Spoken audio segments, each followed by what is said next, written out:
6 fragments of clay. That's all it took.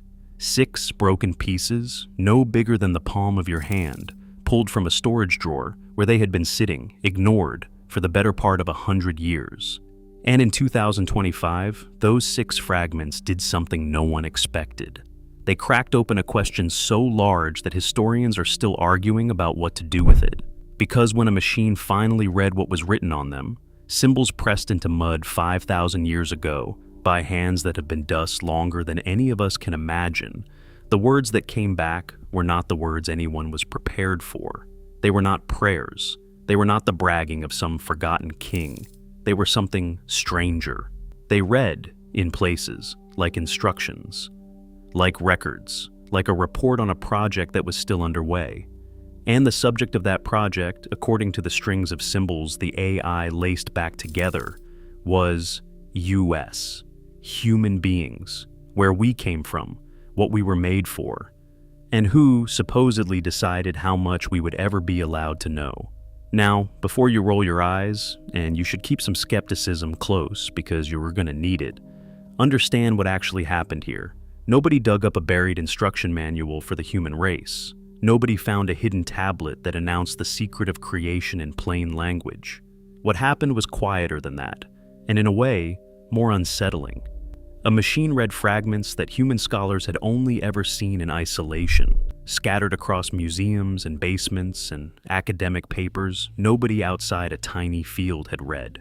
And it noticed that they fit together, that the same odd phrases kept surfacing, tablet after tablet, city after city, century after century.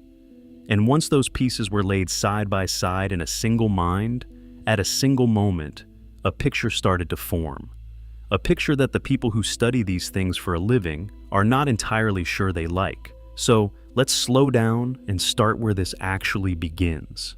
Not with the AI, with the clay. The tablets come from Sumer, the oldest civilization we have any real written record of, planted between 2 rivers in what is now southern Iraq. The Tigris and the Euphrates, the land the Greeks would later call Mesopotamia, the land between the rivers. 5,500 years ago, while most of the world was still living in scattered villages, the Sumerians were building cities of mud brick with populations in the tens of thousands. Cities with temples that rose like artificial mountains. Cities with names that still carry a strange weight when you say them aloud. Eridu, the oldest of them all, the place the Sumerians themselves believed was the first city ever built. Nippur, the sacred center, where the most important religious texts were copied and recopied for 2,000 years. Uruk, Lagash. And these people did something no one had ever done before. They wrote things down. Not pictures of things, actual language, captured in symbols, fixed in place so that a thought could outlive the person who thought it. They took a sharpened reed, pressed it into a slab of wet clay, and made wedge-shaped marks. Then they dried that clay in the sun, or baked it hard in a fire, and the words were locked there, permanent, patient, waiting, and waiting they were, because then the cities fell. The rivers shifted course, the canals silted up, the temples crumbled, and the mud brick walls melted back into the mud they came from. The tablets were buried under the rubble, and that, as it turned out, is exactly why so many of them survived. Fire and flood and the slow grind of centuries destroy almost everything humans make. But a clay tablet that's been baked hard and then sealed in dry earth, that can sit underground for 5,000 years and come out the other side still legible. So when archaeologists started digging into these ruins in the 1800s and early 1900s, they hauled out tablets by the thousands, tens of thousands, hundreds of thousands. And here's the first problem. There were far, far more tablets than there were people who could read them. So the vast majority were cleaned, cataloged, boxed, and put on a shelf, untranslated, unread, waiting again, this time in a museum basement instead of the desert. There are still drawers in major collections today, more than a century after they were excavated, full of cuneiform tablets that no human eye has ever truly read, just labeled, numbered, and left. When the first scholars did manage to translate the ones they tackled, what they found seemed straightforward enough. Lists of kings, records of grain and cattle and silver, receipts, basically, the bookkeeping of an empire, religious hymns, stories about gods. For a long time, that was the consensus. These were the administrative and spiritual documents of an ancient people, important for understanding history, but not exactly earth-shaking. Accounting and theology, the paperwork of a dead civilization. But a few of the texts didn't sit comfortably in those neat boxes. A few of them seemed to be reaching for something bigger. They talked about the beginning of everything, about how people came to be and why, about gods who walked the earth and shaped human beings out of clay and blood for reasons that, frankly, did not sound very flattering. And the more of those texts that surfaced, the more some researchers began to feel that the simple labels, myth, religion, poetry, weren't quite covering what they were looking at. The trouble was, you couldn't see the whole thing. You could only ever see the fragments. One tablet here in one collection, a matching piece maybe in another country, a third in a drawer no one had opened in 50 years. And no single human being had ever held all of it in their head at the same time. That's the thing you have to understand about the people who studied these texts. They weren't lazy, and they weren't stupid. They were drowning. A single scholar might spend an entire career, 30 or 40 years, becoming fluent in cuneiform. And at the end of all that, they might have personally read a few thousand tablets out of a corpus that runs into the hundreds of thousands. Do the math on that. The pile is too deep and a lifetime is too short. You could give your whole working life to this and still die having seen only a sliver of what's down there. And cuneiform is not a script you can skim. It is one of the oldest writing systems on the planet. And it is brutal. It isn't an alphabet. It is a mix of signs that can stand for whole words, signs that stand for syllables, and signs that do both depending on context. A single wedge mark cluster could mean one thing in an economic text, and something entirely different in a hymn. The same symbol might be read 4 or 5 different ways. And the only way to know which reading is correct is to already understand the sentence you're trying to translate, which is the exact thing you don't yet understand. You see the problem. It is a lock, where the key is on the other side of the door. Then layer on top of that the fact that these aren't even one language. Sumerian came first, and it is a language with no living relatives anywhere on Earth. What linguists call an isolate. Nothing modern descends from it. Then the Akkadians came along and absorbed Sumerian culture, kept using its script, and on top of that you get Babylonian and Assyrian dialects, all of them borrowing, overwriting, and reinterpreting what came before. So a scribe writing in one period might quote a phrase that was already ancient and half misunderstood in his own time. You're reading a copy of a copy of a copy, with the meaning eroding a little at every step. And now add the physical damage. These tablets are broken, corners snapped off, surfaces worn smooth. A line of text that was the whole point of the document might be exactly the line that crumbled into dust 3,000 years ago. Translators got used to working with holes. A sentence that reads, and then the God created the... and then nothing. Blank clay. You're left to guess. And for 100 years, the guessing was done one fragment at a time, by one person at a time, with no way to check whether the fragment in your hands matched a fragment sitting in a box on the other side of the world.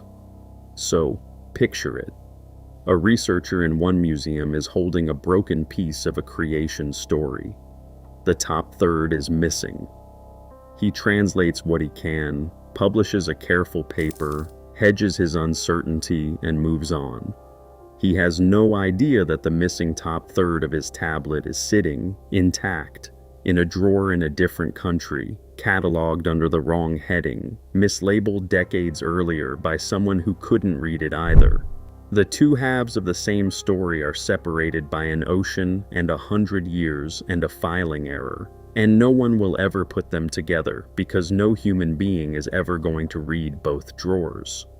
That is the wall this whole field had been pressed against for over a century. Not that the answers weren't there. The answers were almost certainly there, buried in plain sight, scattered across collections, hiding inside texts that had already been excavated and boxed and shelved. The problem was never access. The problem was scale. The information existed. No single mind could hold enough of it at once to see the shape it made. And that is precisely the kind of problem a machine is built to chew through. Because in 2025, a different approach arrived, and it's worth slowing down to understand what actually happened, because the headlines made it sound like science fiction, and the truth is both more modest and, in some ways, stranger than the hype. New artificial intelligence models were trained specifically on the languages of ancient Mesopotamia, not just Sumerian, but Akkadian, Babylonian, the whole interlocking family. Researchers fed these systems every digitized tablet they could get their hands on, the translated ones, the partially translated ones, and crucially, the scans of the ones no human had ever fully read. Every photograph, every line drawing, every transcription ever made poured into a single system. And the pitch behind it was simple, and it's the same pitch that runs underneath everything that follows in this story. A human scholar can only ever see fragments. A machine can see all of them at once.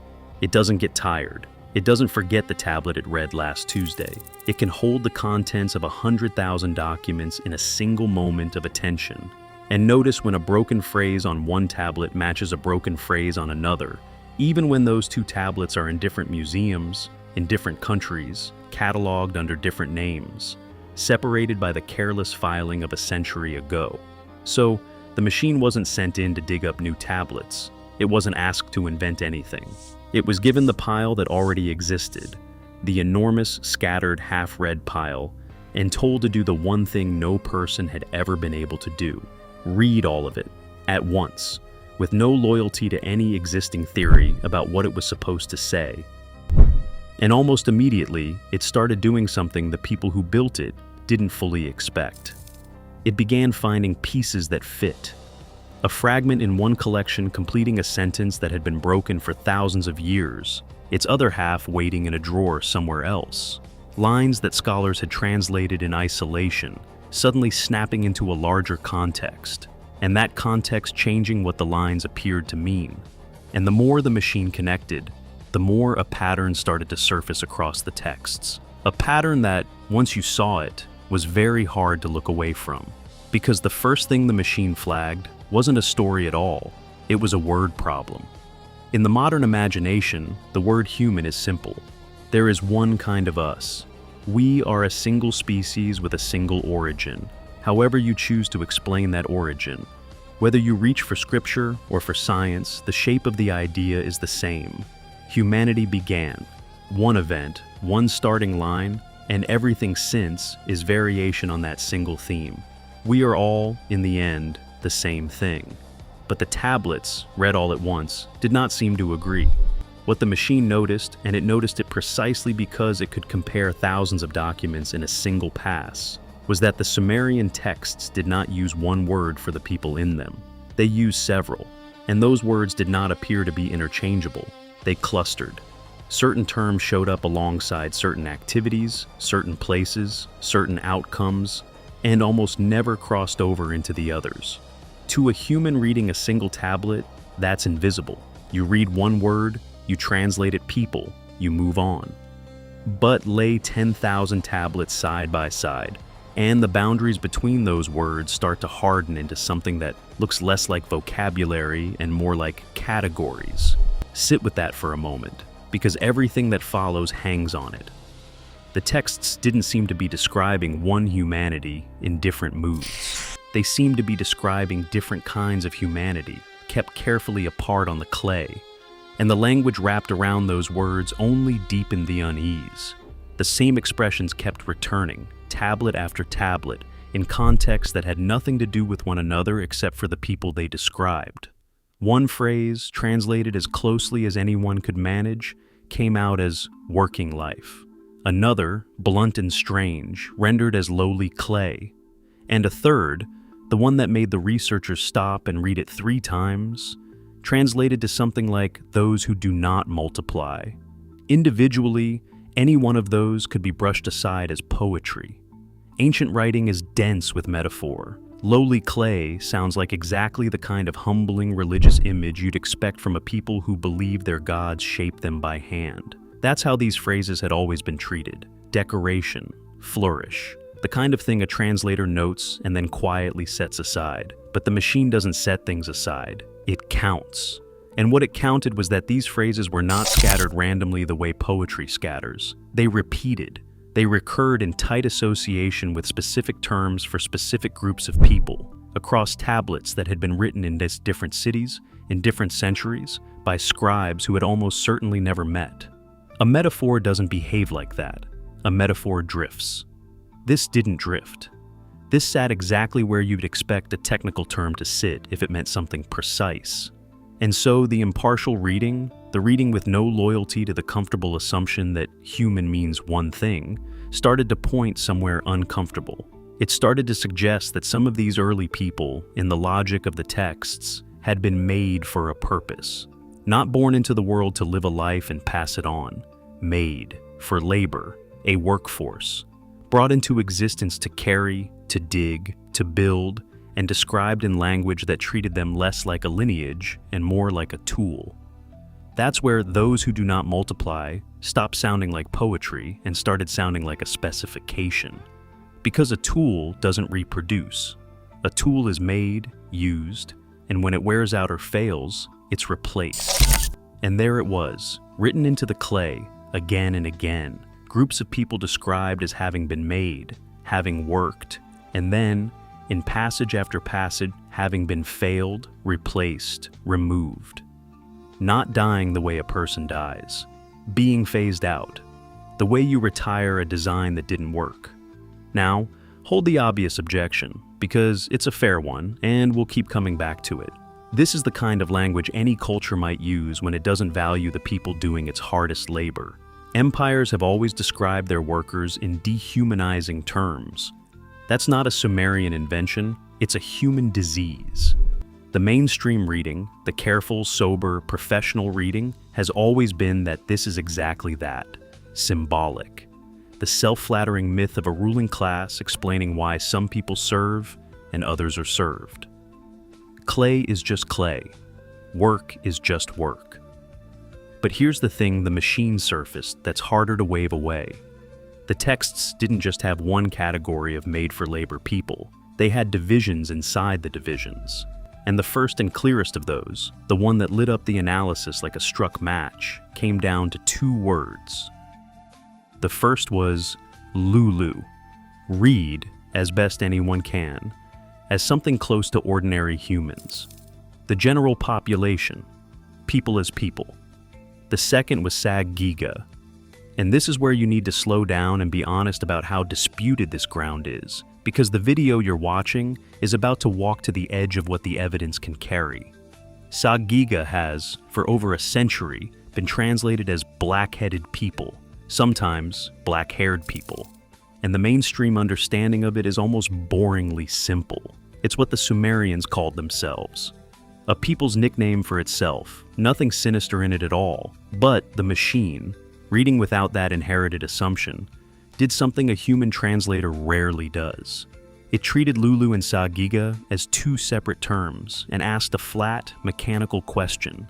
Do these 2 words behave the same way in the texts? Do they appear in the same contexts, attached to the same activities, the same fates, the same verbs of making and unmaking? And the answer it returned was no. They didn't behave the same. They clustered differently. And that single difference, 2 words for 2 kinds of people, used in 2 different ways, is the seam that the rest of this story pries open. Because once you accept that the texts might be sorting humans into categories on purpose, the next question arrives on its own, and it's a colder one. What were the categories for? Start with the verbs, because the machine started there. When Sagiga appeared, it was attached again and again to building, to carrying, to the canal, and the brick and the field. Hands in motion. When Lulu appeared, the surrounding language was looser, broader, the ordinary spread of people living ordinary lives, being born, being counted, eating, fearing, praying. One word lived inside labor, the other lived inside life. And a human reader, fluent and tired, and 100 years into a tradition that said both words just meant us, would never have lined them up side by side and noticed the pattern, because the pattern only shows itself when you read every instance at once, with no opinion about what the words are supposed to mean. There's a phrase that surfaces around the laboring group that you should sit with, because it's the kind of line that gets dismissed as poetry until you see how often it returns. Translated as best anyone can, it describes people with eyes that did not question, not blind, not stupid, eyes that looked at a task and simply began it, hard-working, tireless, and, this is the unsettling part, without the small human friction of asking why. A linguist brought in to look at the recurrence, the way it's told, read it the way you would expect a careful professional to read it, as praise dressed as description, the way an ancient overseer might describe an ideal worker, the same way a modern manager might say someone just gets it done. Metaphor, not biology. Compliance, not engineering. And that's the honest mainstream answer, and you should keep it in your pocket. But the machine wasn't reading one line. It was reading the line beside the made and unmade language, beside the sorting of words, beside another set of passages it had already flagged and set aside. Passages about roles. Because the categories, once you accept their categories, don't just sit there. They divide up the work of the world. Some groups in the texts are tied entirely to labor and construction, the diggers, the brickmakers, the ones who move earth and stone.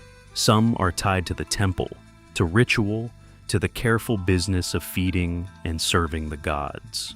Others appear near administration, near counting and record and the keeping of stores.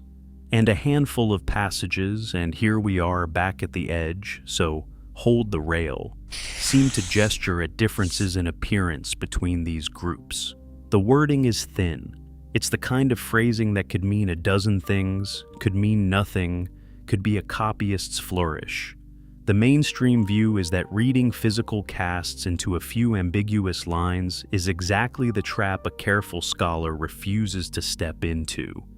And they're not wrong to refuse it, but the machine didn't refuse it. It didn't believe it either. It just noted flatly that the roles and the words and the fates were not distributed randomly. They sorted, and things that sort tend to sort for a reason. So, follow the reason to the place it keeps pointing. Because all of this making, all of this sorting, all of this assigning of obedient hands to heavy work, it had to happen somewhere. And the texts the machine found kept naming a place, not a paradise, not a garden in the soft way you were taught the word. A place between two rivers, Eden, and you need to hear that name shed its stained glass for a moment. Surfaces in these readings less like a sanctuary and more like a zone, a bounded, managed, purposeful ground. The language around it isn't the language of rest. It's the language of preparation, of testing, of work being set up and carried out. And the geography is almost rude in how directly it lands. A fertile stretch held between two great rivers, which is not a riddle at all if you've ever looked at a map of Mesopotamia. The plains between the Tigris and the Euphrates. The cradle. The flat green corridor where the first cities rose out of mud. In the older, softer telling, Eden is where the first humans were placed. In the machine's colder accounting, Eden is where new human groups were prepared, brought into being, set to a task, and watched. And the word watched is doing real work there, because the texts, read together, describe outcomes, trials, results. When a group worked, when the made hands did what they were made for, they were given a name and a role. They were folded into the world, assigned a place in the sorting, written down. They became part of the record because they had passed something. And when a group failed, here the language goes quiet and strange. They were not simply spoken of as dead. They were sent to the rivers, sent toward the mountains, moved off the edge of the account into directions, into elsewhere, into the blank space past the cities where the writing stops following them. And the reason the machine kept circling, this isn't drama, it's repetition. These vanishing groups don't appear once, they recur. Tablet after tablet, the same shape, a making, a trial, a naming for those who passed, and a sending away for those who didn't. Over and over, like a procedure being run more than once because the first runs didn't take. A human reading one tablet sees a poem about a people who moved on. The machine, reading all of them stacked, saw a process with a failure rate.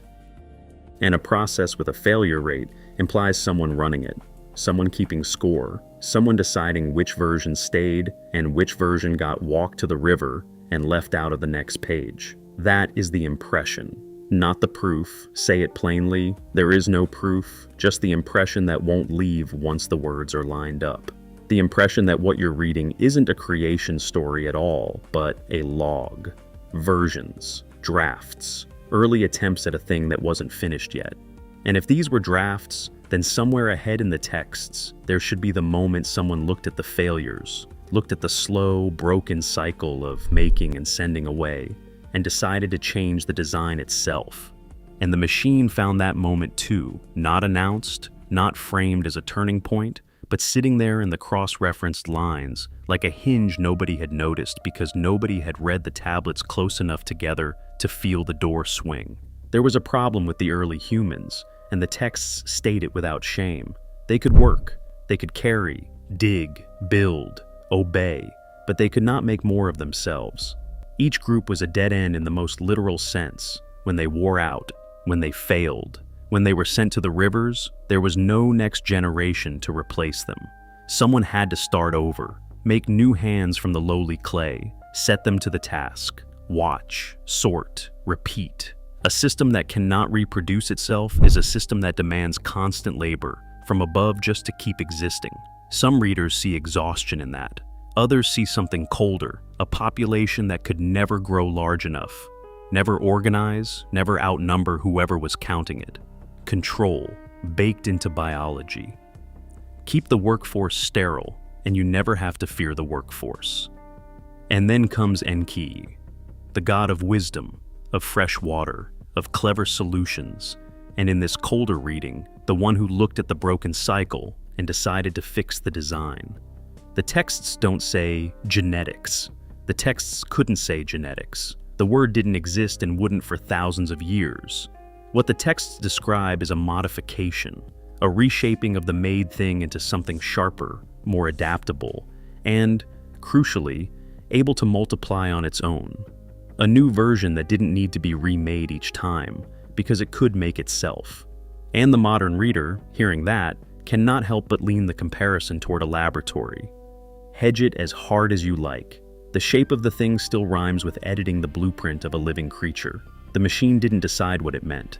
It only noted that the language of repair appears right where the language of failure had been thickest. The first of these upgraded humans has a name, Adapa, and he is described in terms the labor words never earned, able to think, to reason, to speak with authority, to lead. Given wisdom, the ordinary made hands never had. This is the moment, if there is one, where the workforce stops being a workforce and starts becoming a species, someone who could question the task instead of only performing it. And the story that follows is almost unbearable in its near miss. Adapa is summoned up to the sky god Anu. He is offered food and offered drink, and the texts tie that food and that drink to eternal life. But Enki, the maker, the protector, had warned him beforehand not to take what was offered. So Adapa refuses. He turns down the bread, turns down the water, and in that refusal the gift of not dying slips past humanity forever. Death stays. We are, in this telling, the children of a man who was offered the one thing and, trusting his maker, said no. And underneath all of it, the machine kept surfacing a quieter war, Enki against Enlil, one who saw what these new humans might become and wanted them to grow, one who valued order, silence, a ceiling on how much they were ever allowed to know, knowledge handed out unevenly on purpose, farming to some, writing to others, the working of metal to a few, and never the whole picture to anyone. Controlled development, capped at a line. And when the capped thing grew too loud, too many, too close to outgrowing its cage, the flood. Enlil's reset, in the colder reading. And Enki, breaking ranks, whispering through a wall to a man called Ziusudra, build a boat. The story you already know, told in cuneiform long before it was told in any book you were raised on. So here is where the machine leaves you, because here is where the machine has to stop. It didn't carve these tablets. It didn't invent Adapa or Eden or the sending away. It only read the scattered pieces together and reported the shape they made when no one was choosing which fragment to ignore. And the shape is genuinely two things at once. To the skeptic, it is myth, symbol, metaphor, the poetry of a people explaining work and death and rivers with the only language they had. To the believer, it is memory. A faded record of something that actually happened, written down by witnesses who barely understood it and copied by scribes who understood it even less, until all that survived was the rhythm of the procedure and a few words that won't sit still. The mountains they were sent to, the rivers that swallowed the failed ones, the light that burned the land, the crossing thing in the sky the priest called the destroyer. None of it closes. The machine opened the question and admitted, in the only honest output it could give, that it cannot answer it. Where did the knowledge come from? Who was keeping score? Whether any of it is true, the data won't say. So, that leaves the last reader in the chain. Not the scribe, not the scholar, not the machine. You. Reading the notes someone left in clay on the chance a stranger far ahead might be sharp enough to catch it. So, tell me, when you line up the made hands, the failed versions sent to the rivers, the upgrade that could finally reproduce, and the flood meant to wipe the slate, does it read to you like a people inventing a story to explain themselves? Or like a people remembering something they were never supposed to keep? And if you had to send one fragment, one single broken tablet, into the machine next to finally settle it, which one would you choose?